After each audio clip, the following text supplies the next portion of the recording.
He grabbed her scarf in his jaws and vanished into the frozen woods. But why would a wild wolf steal something so human? No one knew the answer until years later, when she returned. It all began in a small mountain village called Grey Hollow, where winters came early and stayed too long. The villagers had grown used to seeing wolves on the edge of the forest. Most kept their distance, but there was one wolf that everyone knew, a gray male with a scar running down his left eye and golden eyes that glowed even in the dark. They called him Ghost. Ghost was different. He never hunted livestock, never attacked. He simply watched from the tree line. Silent, alert, untouchable. Among the villagers was a girl named Mara, 17 at the time, known for her quiet voice and a scarf her mother had knitted. A bright red scarf that stood out against the snow like a splash of fire. Mara wasn't like the others. While the villagers feared the wolves, she had always been curious. After her mother passed away, she often wandered near the forest's edge, humming softly to herself, lost in her own world. That's when Ghost first appeared.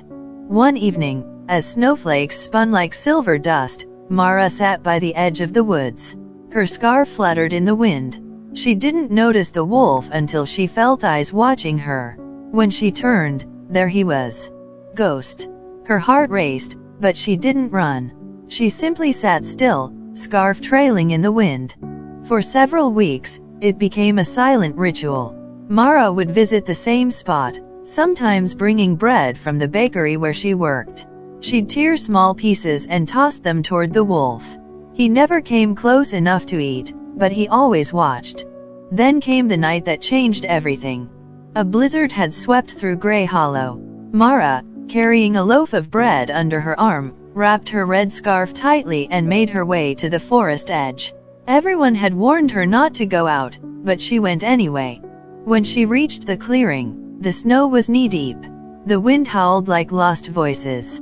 And still, Ghost was there, standing tall against the storm. Mara smiled softly and pulled the bread from her bag. Just as she was about to tear off a piece, a sharp gust of wind yanked her scarf loose from around her neck. The red scarf flew through the air, landing in the snow between her and the wolf.